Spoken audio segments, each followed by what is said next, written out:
we gotta do the 50-50 thing, so let's make it about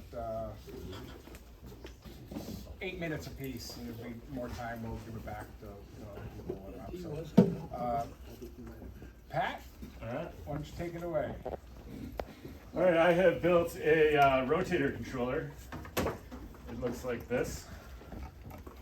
It is I have a Yaesu 450, G450 that I used on my hex beam, and I moved, and I have a vertical now, so I was thinking about getting into satellite stuff, and I said, hey, I've got that rotator out there. Why don't I saw Tom use an arrow antenna with a just an azimuth rotator, so I got it out. I put my antenna up there, and I plugged in the rotator once I figured out my old rotator box, which is in the picture there. You can kind of see you've probably seen that one. It's a pretty standard rotator.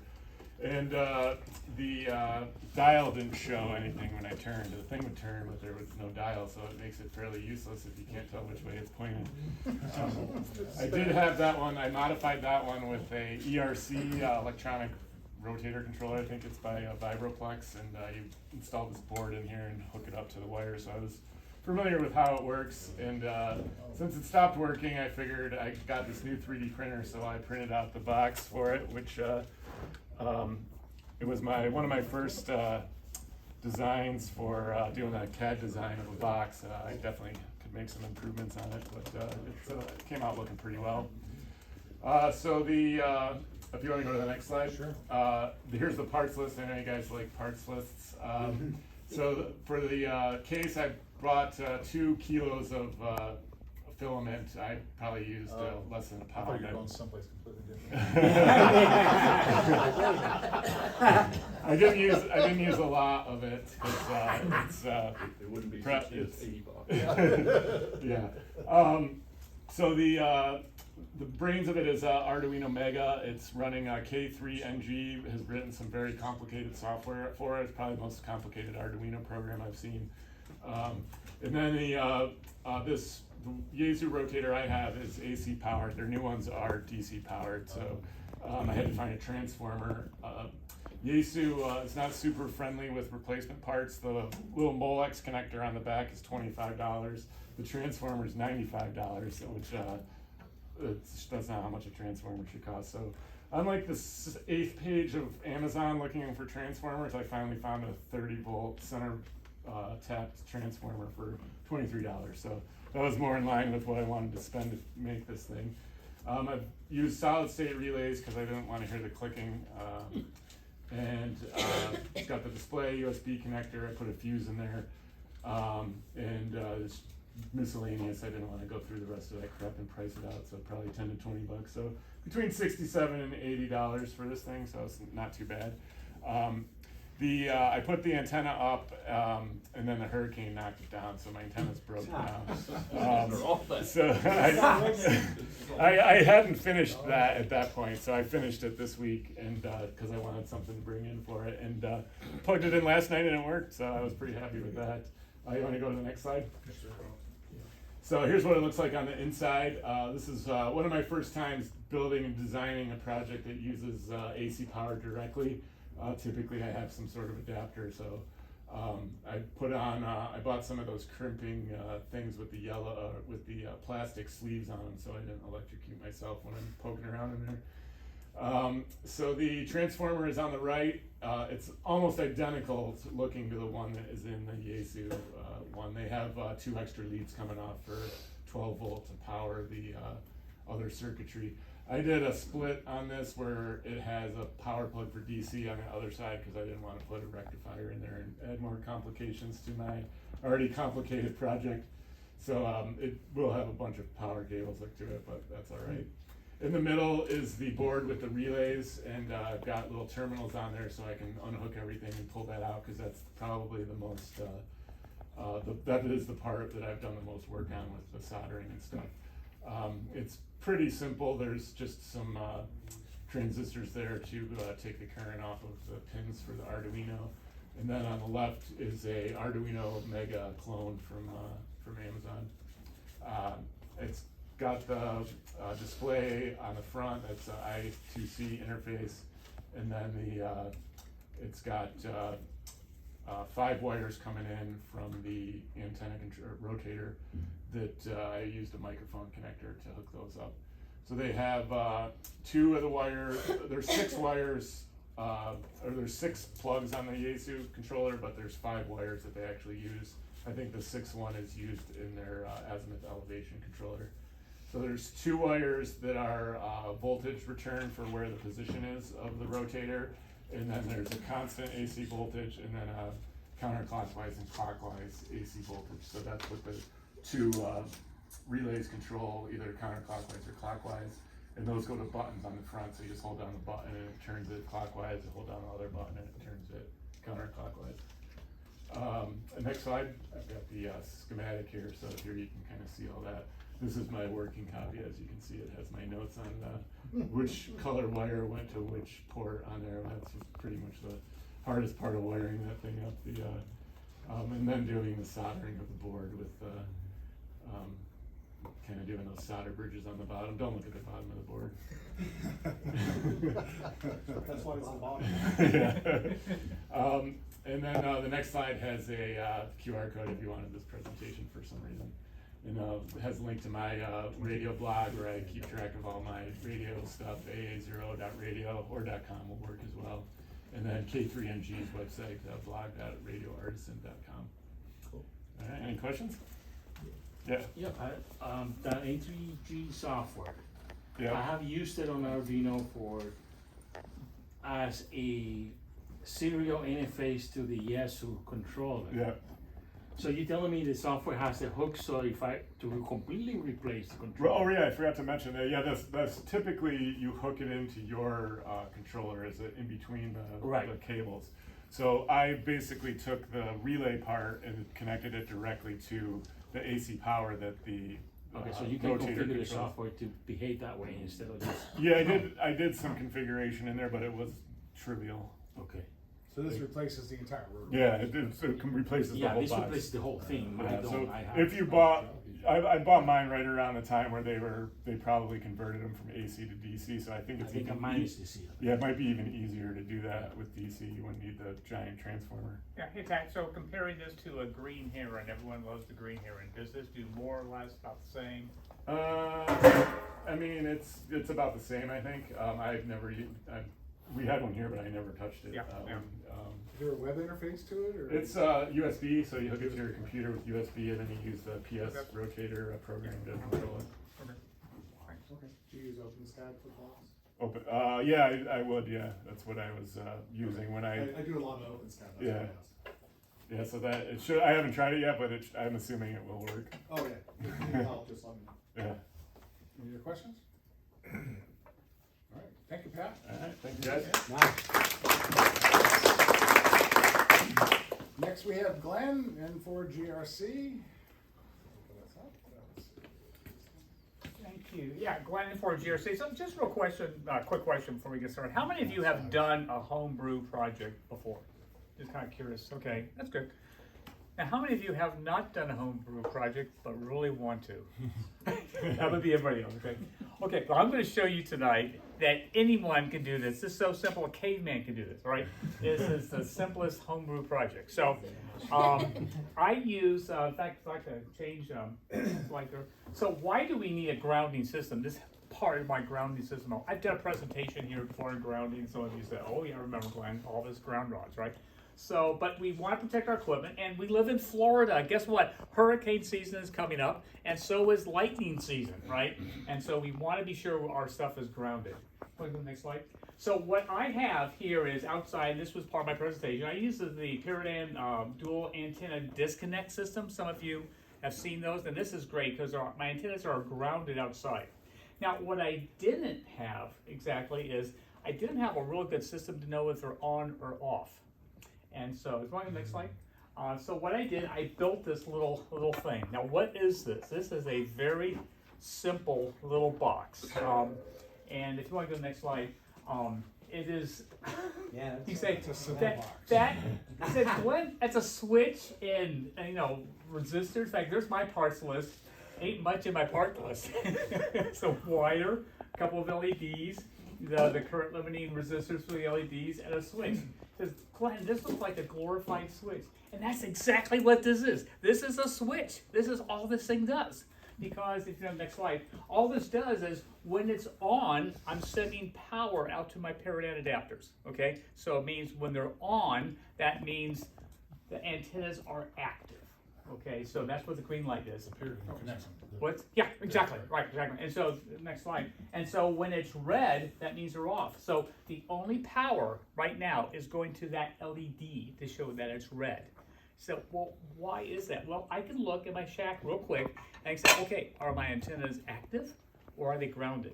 Now, when I am done operating, I do silly things like disconnect all of my antennas from my radio and I ground everything. So actually I turn off my 12 volts to this thing. However, there's been the occasional time when I've been out, run to Home Depot real quick, leave my radios up, and oh, that sounds like thunder I hear in the background.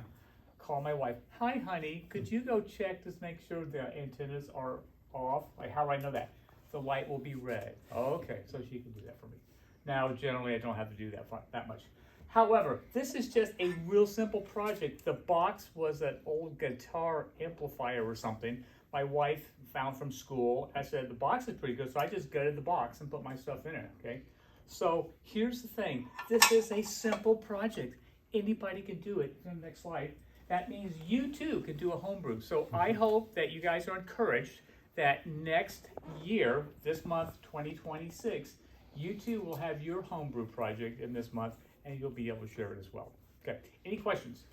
So if you left it on and then power to it were to go out, Yeah, it would, it still stays off, yeah. Right. well, no, then it loses power to the paradigms and disconnects. Yeah, as soon as the power's So- off of the paradigms, they're grounded. They're grounded. That's what I like about those. So if you could have like a Google Home outlet thing or whatever those things are that you could have the outlet itself on an app and shut, Oh, if you're at yeah, the store yeah.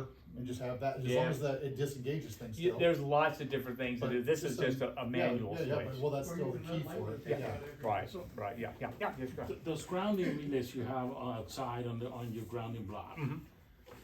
The control current from it, you send them to the coax, or is it a separate line to it? It's a separate, it's a 12 volt. 12 volts. Yeah, So, but it's not through the coax, it's through. No, it's a separate 12 volts you Okay. run through. Yeah, so when 12 volts is on, they're active. So that's why Okay, you're the controlling computer- it. Yeah, and this is, so it's, again, this is a glorified switch, all right? But at least I can tell when it's up and down, so, okay, yeah. Yeah, so I bought the Alpha Delta four-way switch for about $140. Okay. To do my grounding when I'm done. So you just put a thing on common and it grounds everything out there. Yeah. But I'm sure this costs a lot less than the Alpha Delta switch. So, Yeah, the Paradigm adapters, they're like, for 2 antennas, like $80, I think, maybe it's a little bit more than that.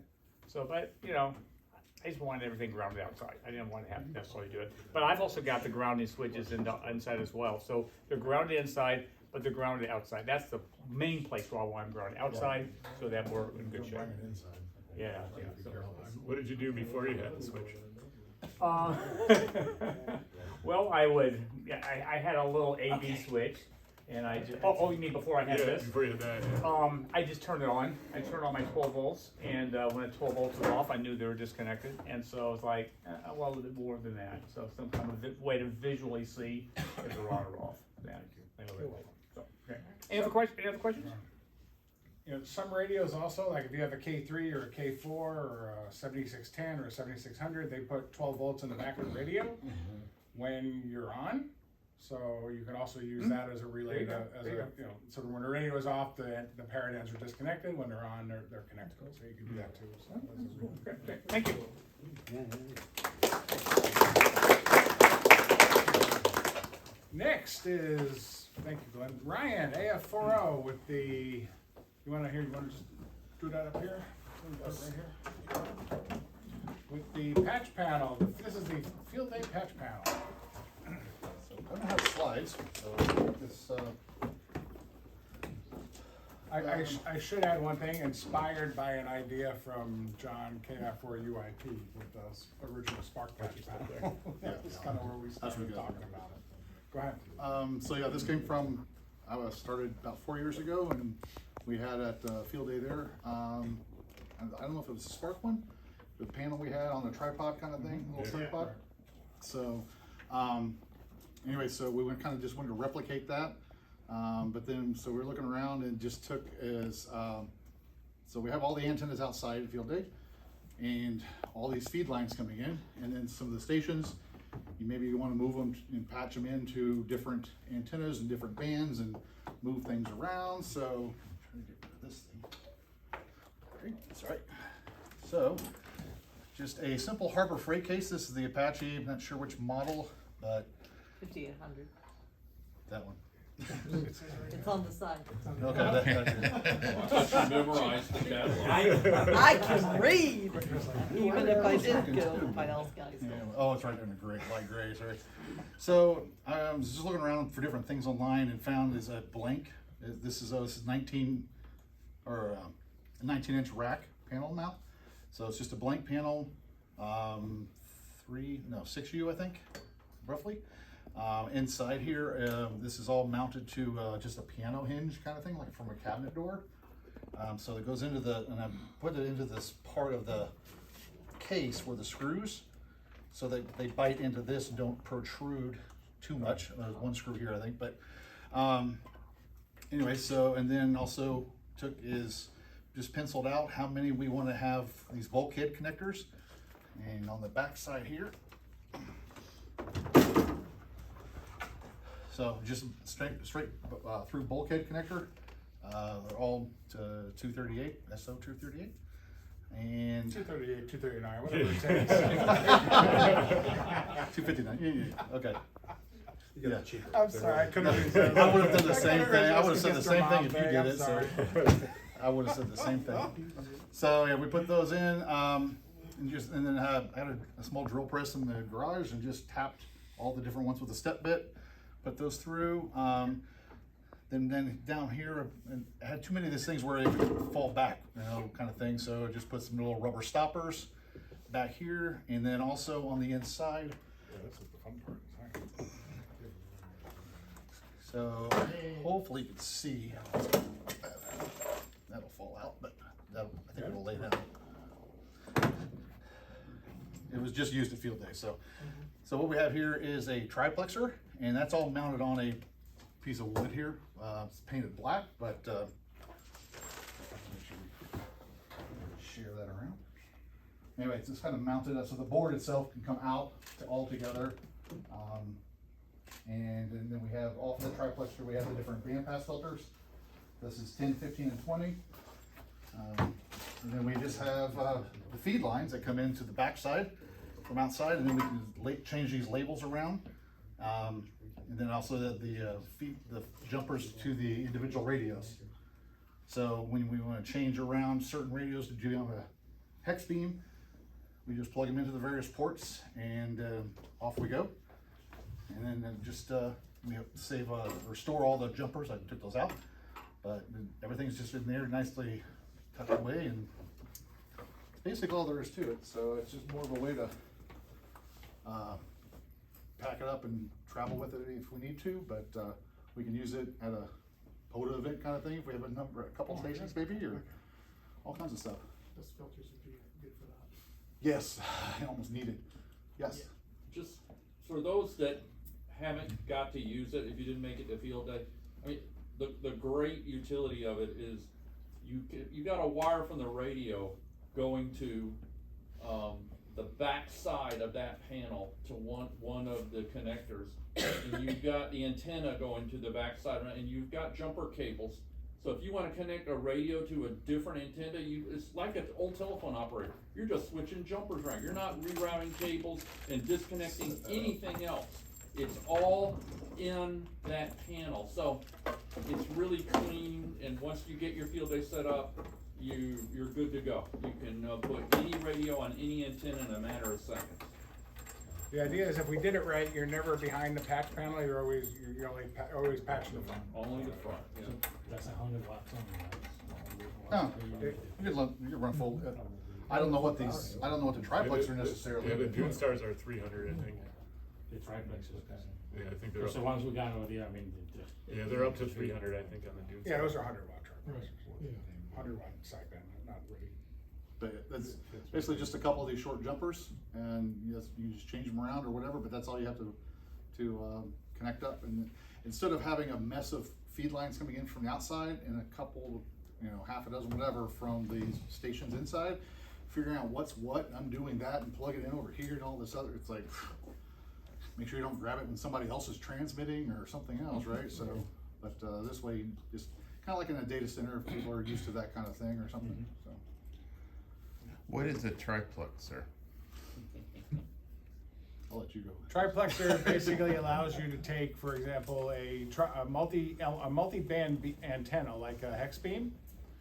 So where a hex beam will work on the bands we're interested in, it'll work on more than this, but 20, 15, and 10 meters. So it allows us to take one antenna and have 3 stations transmitting at the same time on it. Or receiving, transmitting and Transmitting or receiving receiving. And all it simultaneously. On uses different bands. It uses Each band, one using a different band. uses bandpass filters as if they were 3 separate antennas.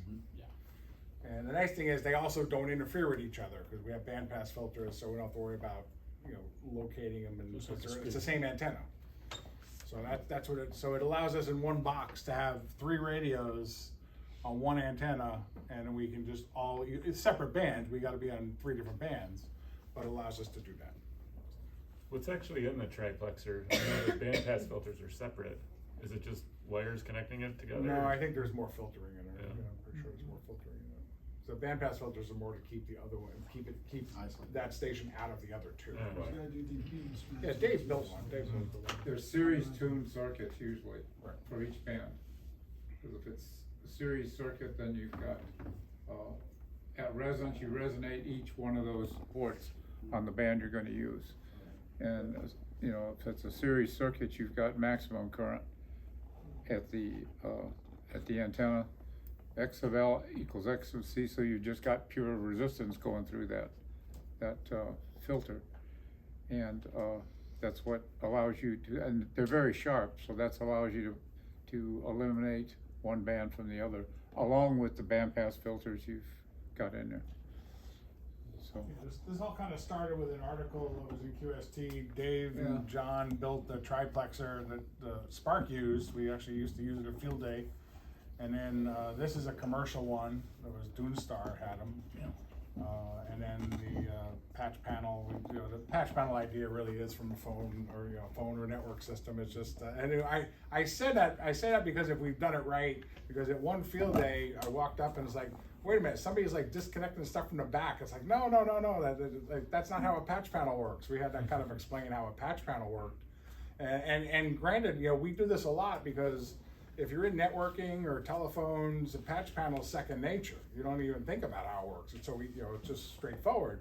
But for someone who may not be experienced with it, you have to explain that because they may not have experience with a patch panel. So that I remember that caught us. It's like, oh yeah, we realized people may not have known how to use a patch panel. So This is the original SPARC. Oh yeah, that's the original one. Triplexer that I built years ago. And each one of these are the bandpass filters. One for 10, 15, and 20, and one output to the antenna. The only situation you face with using one of these is you can't use it on a vertical, for example. It needs to be a tri-band beam, 10, 15, and 20, or a hex beam, something with definite bands resonant on, resonant on the frequencies that you want to work. No, You can't just hook a wire on here. you can't put it on the 0.5. No. Right. But if you have a multi-band vertical, it will work. Well, multi-band vertical. Dipole or something like that. Well, what if you had a 40 meter inverted V, you could use that on 40, 15. Not No, that one. It needs to be a resonant antenna. Yeah, For 10, 15, and You 20. need 3 separate elements of the bands Right. that you are going to. That's Exactly. It will work on our vertical. Resonant antenna is the key. We used this for years and years and years, and we even still have the original patch panel that John put together. Yeah. So that's what we used at field day at the firehouse and all over. So. All right. Any other questions? I don't have a parts list. Most of this was it's either Harbor Freight or Amazon, other than the nice Doonstar gizmos. And now somebody else's, because Doonstar's out of business, they don't make those anymore, so, VA, I think it's the same ones that make those, and they have lower power ones. All right, thank you, Ryan. Appreciate it. Finally, we have Alex, KO4CE. Alex, you have PowerPoint or just show and tell? Okay. Well, just show and tell. Thank you. I was going to do a live fire demonstration, but Oh, I'm sorry, that's right, we talked about doing that, right? I'm sorry. a kernel update broke my HDMI port on my laptop, so they don't get to see it in action. So I have this radio. I had $1 for every time. Yeah, I know, right? Who here knows what Hamlib is? Got 1, 2, 3, 4, 5, 6. I know you know. Yeah. Okay. So everybody's got. Oh yeah, you did. Thank you. Everybody's used WASJ-TX. You know how you're connected to your radio and it sees what frequency you're on and that kind of thing. Hamlib is the software that tells the radio, or tells WSJ-TX how to talk to the radio. In order for a new radio that has never been supported by it, somebody has to write the software to do it, and that's what I did. This is a Com Radio CTX-10. There are not very many of them. I decided to buy American instead of get a Yaesu, and then was greeted by the guy who decided he doesn't want to support it a month after I bought it. So what I had to do is I had to reverse engineer his demonstration app that was written for Windows, figure out the protocol that this uses to communicate with the computer, and then write a patch for Hamlib in order to implement some rudimentary functionality. So now I can plug in the USB port on this on my computer and tell what frequency it's on and set the frequency. That's the only thing that the firmware supports at this point. So yeah, cost me $0, but a lot of hours. Any questions? So, Okay. oh, go ahead. Real Yeah, quick, yeah, about the radio more, is that what, 2 meter, 7 centimeters? What This that? is a HFQRP. Oh, It's, it is? yeah, it's Who's the manufacturer again? Com Vendor? Radio. Com Radio? Yeah, that's sort of a brand name by Aerostream Communications. It was like a hobby project the guy did. Okay. The reason I got it is because I wanted something small that would I could throw in the bicycle bag. It's got built-in 12-volt power, like it has 3 lithium-ion batteries in here. It also has an antenna tuner and it puts out 10 watts. So, and it's what, 80 through 6? 80 through 10 meters. 80 through 10, okay. Yeah. And honestly, it works okay. It's not great. And the 818 is probably better, but the 818 doesn't have a good battery or a antenna tuner. Okay. Any others? Yeah, go ahead. So you're saying this had an undocumented set of commands, and you had to essentially look at the traffic between their software and the unit, and somehow figure out what the commands are. Actually, I disassembled their application. I disassembled their application and I took apart the functions that he was using to communicate with it in USB. Yeah, it was .NET. Yeah, it was .NET. It wasn't too hard. There were still symbols in there, so it wasn't too hard to figure out. Yeah. So what do you call? Bruce wants to add it to the minute. What do you call the device you did then? What do you call it? It is a Com Radio CTX. What's the software that you did, really? Oh, Hamlib. Yeah. Yeah. Okay. So I missed something? Did you end up needing to write the driver for Hamlib? Yeah. Okay. Yeah, I wrote the device driver for Hamlib to support this radio, and if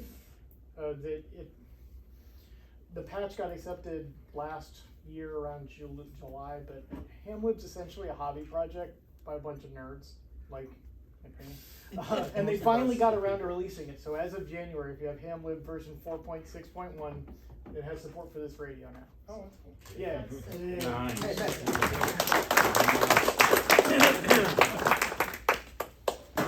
Okay. We miss anybody? So, one thing that's really good about Homebrew Night is it's a wonderful motivator to finish your homebrew projects, especially in January, because we usually do this in February, so it's a motivator to finish your projects. And hardware is fine. We'll also do, if you have a particular software project you've written, if you're a developer, that works too. We've shown that. I did want to show one thing, since I have my connection now. It's kind of really, it also gives you an idea with Field Day. Let's see. Hey, it came up. So if anybody was at Field Day, you probably saw the section map we have. So this was all the sections we worked at Field Day. We worked everybody in the U.S. except Ontario, Northern Territory, and PE, Prince Edward Island, and New Brunswick. Is that it? Or I always forget. Newfoundland. And okay, and we also missed Hawaii. Oh. But this is basically what this program, the way this is generated is there was a guy who wrote a program that basically read the N1MM data. I don't want to go too deep into this, but N1MM sends out data every time it makes a contact for, it sends it over what's called UDP. If you have any networking experience, it's not TCP, so it's not a guaranteed message, but it's not critical if I miss one. But it's on the local network, so it works fine. So it sends out a message over UDP and basically says, okay, here's the information about who I just worked. And each station sends that out. And there's a Pi at field day, there's a Pi 400 sitting there that it gets all those broadcasts. And this works with N1MM. The N1MM's UDP format For is the logging that was stations. their standard, and a lot of us who wrote other software decided to use that as well. So TR4W sends out the exact same command or exact same messages. So the idea is that it takes all these messages and gathers them in a database, and then a separate process, which also runs in a Pi, creates this graph or this table. And the other things it creates, and it gives me an opportunity to show this for field day too, that's kind of why I did this, is the top 5 operators, because this is why we say do op on, and everybody did that fantastically, by the way. I don't think we had anybody who did not op on. It was really good.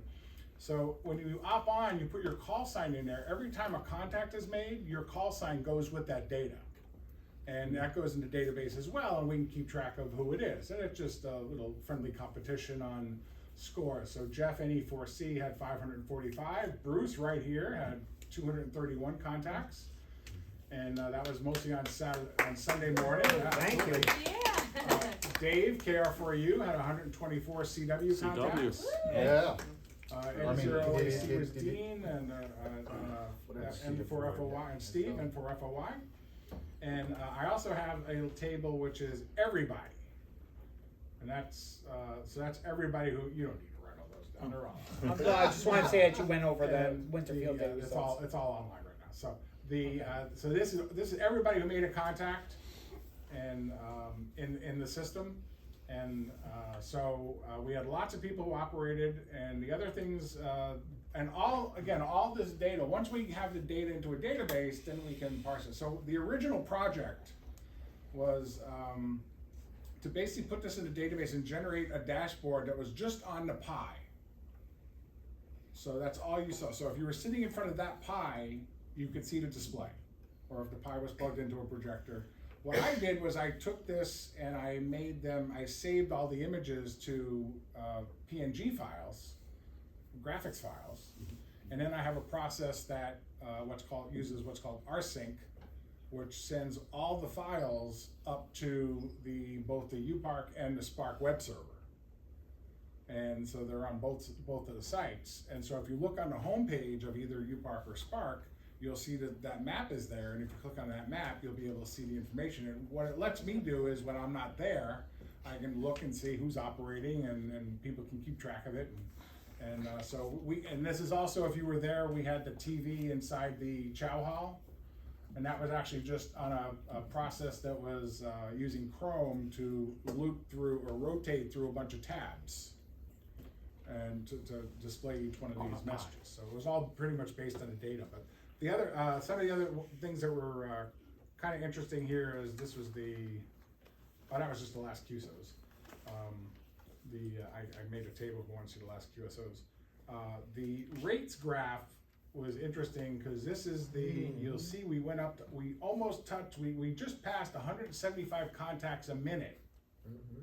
And this was on Sunday morning when Bruce was going crazy. An hour. Jeff was running. We touched 175 contacts, between the 3 stations. We touched 175 a minute. Everybody heard. Hour. I was dividing by 60 in my head. I'm sorry. An hour. Right. Metric. Use metric. And, so, Well, you could do I thought it'd be great. No, I take that back. No, I stand corrected. It's a minute. Well, then fix your graph, your vertical axis. Okay. Can't make 175. Oh, I'm sorry. You know what I'm thinking of? I'm thinking of, there's a different rate. I'm sorry, I apologize. There's a different rate you use as a metric for QSOs per minute. And that's a different one. That we got up to 6. I think we had 6 QSOs a minute. I'm sorry, I'm thinking of 2 different things. Thank you, thanks for keeping me straight there. And, Because you had 120. yeah, That that would be unbelievable. I mean, Jeff is fast, but he's not that fast. This was QSOs by operator, and I love to see this because it tells us how many people we had operating. Yeah, that's cool. And so we had, you see the big ones are Jeff and Bruce, and then we had everybody else, and Dave and everybody else. And then the last one, which was kind of interesting, is that's the stations. The bands. Just the different stations. We had an extra station in there because we did bring up N1MM to do the digital contacts, and that gave its name as a different station, so that's why it showed up that way. And that was the rates table, and I think the summary. Oh, this was the summary of all the contacts. There's a graph by band. I thought that. Yeah, there is. One more by band. Yeah, I have. Let's see which ones. That's rates table. Here it is. Bands graph. So this is the bands. So mostly on 20, 40, and 15. And not we get to get a couple on 80. Not 38 on 80. And the last one was not that one. Classes. Classes was a new one that the original author had. What that tells you when, when you get 1H or 2H or 3I or whatever, that tells you the different classes. So you can tell that most of the people we worked were 1H, so that would meant they were at home. All right, so that's nice to know. This is the cool thing about this was it's kind of a data automation project where because you're doing all the the rsync and the gathering the data together and all that kind of stuff. So it was a lot of fun to do. Add on to it quite a bit. So. Any questions? 3I, because we were inside. And I know Bob likes me to define terms, so UDP would be user datagram protocol. I'm not going to go too deep. All right. So what's the next iteration of that? The next iteration of this is, that's a good question. The next iteration of this, well, one other thing we did, the new thing we did this year, because we had this. Let me pull up Club Log. And let's see, I think it's Club Log live stream. Let me see if it's here it is, live streams. So let me pick one here. And this was the new thing I did this year. So in real time on Club Log, this is what the expeditions use in Club Log, but anybody who has a Club Log account can use it. So this way you could see where we were working people, and it'll take the call sign, it'll go look them up and see where their grid square is, and if you don't have other information. And so this was in real time, you could see where we were working stations. So that was I added that new this year so we could see that. And these are all the contacts we made over here, the last 30 contacts we made. So that was new this year. So I need to answer your question. I need to figure out what the next one is for next time. So I'm not there yet. Any questions? All right. Okay. So we have anyone need a 50-50 ticket? I think we're all done. I think we've pretty much got them. So I haven't drawn. I don't have any skin in this game. I can pick a ticket. Are we gonna just go up for the money first, or? Yeah, we usually do. $19 in the pot. $19.